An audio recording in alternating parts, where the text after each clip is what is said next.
Okay, so I just want to talk a little bit about materials. The first thing is that I'm using 100% cotton. It is what the studies are showing has some good effect on blocking the COVID virus. And by using 2 layers of cotton, it's showing about 79% effectiveness in blocking COVID. So if you're using the mask in coordination with social distancing, keeping that 6 foot, 2 meter surrounding you, washing your hands frequently, and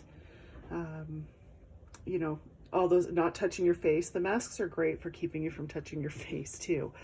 The other thing I want to talk about is the elastic. I have several types of elastic, and I'm going to tell you. So there's this one, which it's really good, but it's quite tedious because you have to put a knot in each end, and I find it difficult to sew over.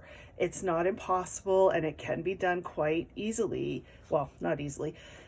With some patience, you can get over it. But I find it becomes bulky, and it's not as easy to use as this 1/8 inch or 3 millimeter elastic. These are a dream to sew over and pretty easy to make sure are secure, and they sit behind the ear quite nicely.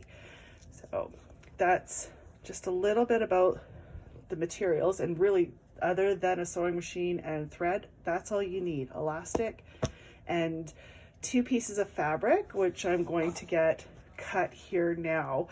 And you want them to be 9 inches by 6 inches for adults, and 7.5 inches by 5 inches for kids. I'm going to cut for adult sizes right now, and show you the adult version all the way through. Everything is the same for the child version. It's just using smaller fabric pieces. Okay, I was wrong about the materials. You still need to cut your elastic, and it should be 7 inches long. So again, I've cut it. I'm just showing you 7 inches long. This one-handed thing is really hard. If you use this stuff, which is more rounded and more cord-like, you're going to want to, for the adults, I would suggest cutting 7.5 to 8 inches. The 7 inches is fine for the kids size in this, but it, again, as I said earlier, it gets quite tedious. So with the 1 pack of this, which is 3.7 meters or 4 yards, you'll get 27 inch lengths or 10 masks from 1 pack, which is pretty good. I do have also the 1/4 inch or 6 millimeter size, because finding 1/8 is very difficult right now. So I think this will work well, as it'll just be a little bit bulkier behind the ear. Just something to think about, particularly if you're doing smaller size masks. These might be difficult for little ears. Okay, as you can see, I have my pile of 7-inch cut elastics, and over here I have my pile of 9 by 6s. And what I do is I go ahead and set up each mask in two fabrics, and they are coordinating but different. And then because I'm going to be ironing, I'm set up with my iron right beside me. So, oh, sorry, that's really blurry. Just a note on why I'm using 2 different fabrics. One is because you need to make sure that the way you start wearing the mask is the way you finish wearing the mask. So if you get in and out of the car and you take it off in the car, you want to make sure if the pink is out and the green is towards your face, that when you put it back on, the green is towards your face again. It would make no sense to turn it around and start breathing in on the pink side that has hopefully trapped any virus or damaging things in the air. On that note as well, these are pretty much for like 1 day of use. So when you go out to do that errand, run to the grocery store, get gas, whatever, when you get home, these should be put in the wash and not worn again until they have been washed. And it is best to wash them with bleach. When they come out of the washer or dryer, they're likely going to be wrinkly, but they can be ironed. So that's my little blurb on safety and how to make sure that you're getting the most out of your mask. So to get started, you're going to line up all your edges. Again, I'm doing this one-handed just to show. And then you want to start, if your fabric has a clear bottom, it's best to just start on the bottom. And I'm going to get this set up and show you with the next step. Okay, that's better. I've got my 2 pieces of fabric lined up, and I'm starting, as you can see, about 3 inches in, from just a bit from the middle, about the bottom third. And I use a 3/8 inch seam allowance, and you're going to sew to the corner. Before you get to the corner, you're going to add in your elastic, and when I get to that point, I'll show you. You could pin this in place. To me, it just takes more time and it's not really necessary.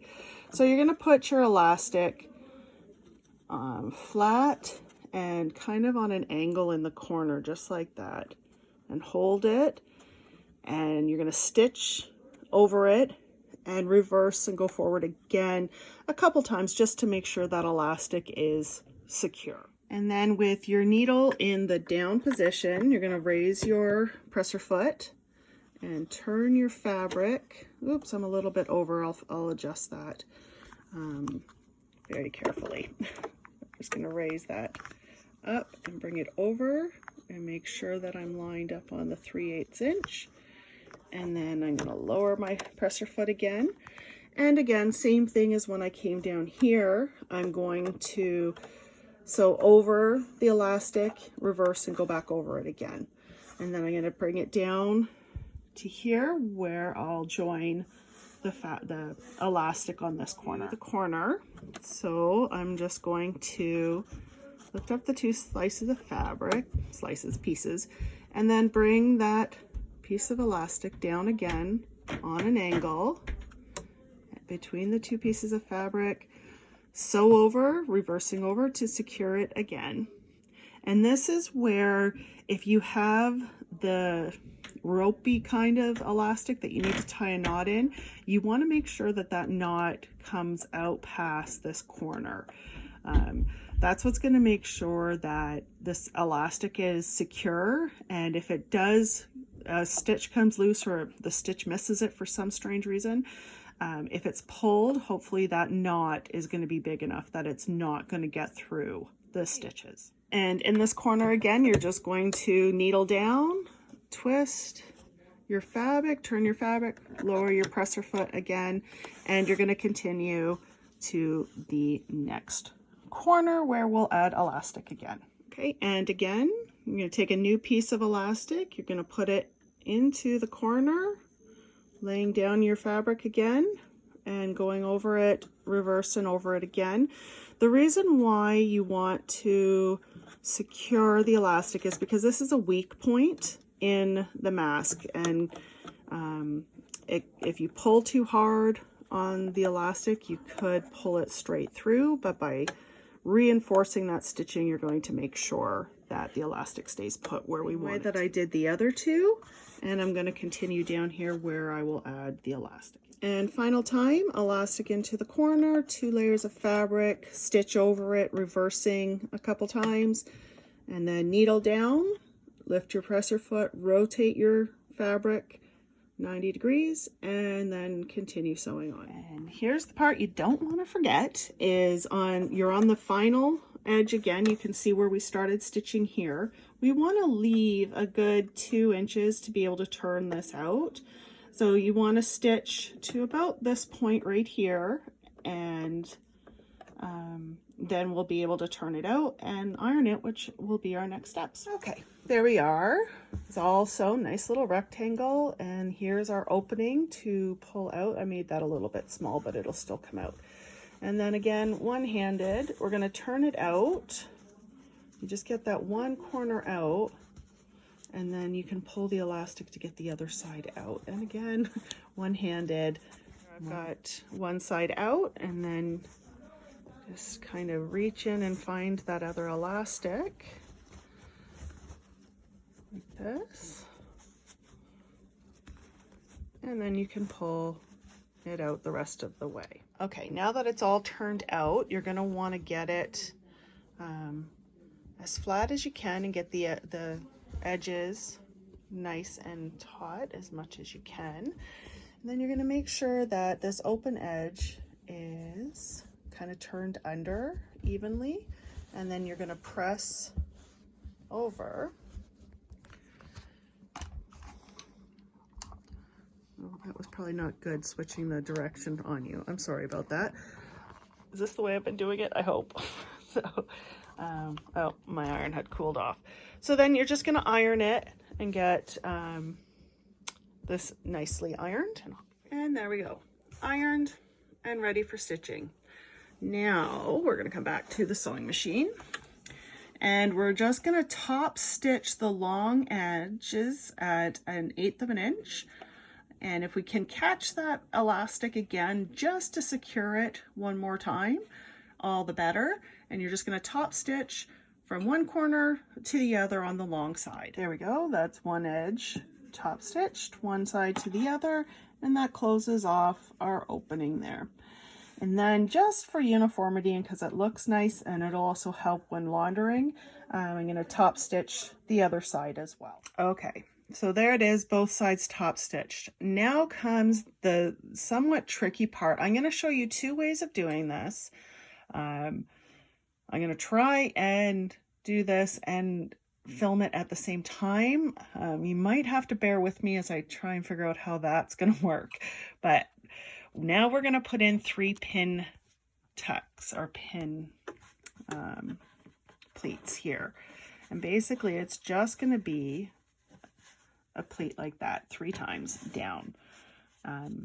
If you are really specific and want to measure it, you're more than welcome to, as long as there's some at the bottom and some at the top. It's really not, some that's not pleated at the top and the bottom, it's not really going to matter.